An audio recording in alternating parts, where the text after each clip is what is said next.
दारुल जामिया दारुल उलूम कराची के रईस और सदर हज़रत मौलाना मुफ्ती रफ़ी उस्मानी साहब के पास गए, हज़रत से इंटरव्यू किया तो हज़रत ने भी यही बात बताई और यही तलबा और तालिबात को नसीहत की, अरबाब मदारिस को यही नसीहत की कि वो इल्म सिखा तो रहे, इल्म पढ़ा रहे हैं लेकिन इल्म सिखा नहीं रहे। बताया नहीं जा रहा कि इल्म पर अमल किस तरह करना है। हमें चाहिए कि हम तालीम के साथ साथ अपने बच्चों को, अपने होनहारों को, उनकी तरबियत भी अच्छे तरीके से करें। हज़रत ने बताया कि आज हमें सलाम करना भी नहीं आता, ठीक है।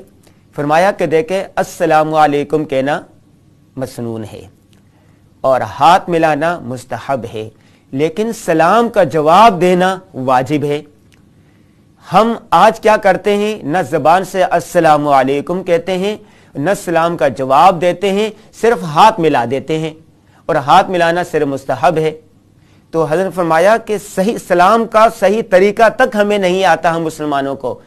तो हज़रत छोटी छोटी बातों पर तरगीब दे रहे थे और बता रहे थे कि खाने पीने के क्या आदाब हैं, सोने के क्या आदाब हैं, सफ़र के क्या आदाब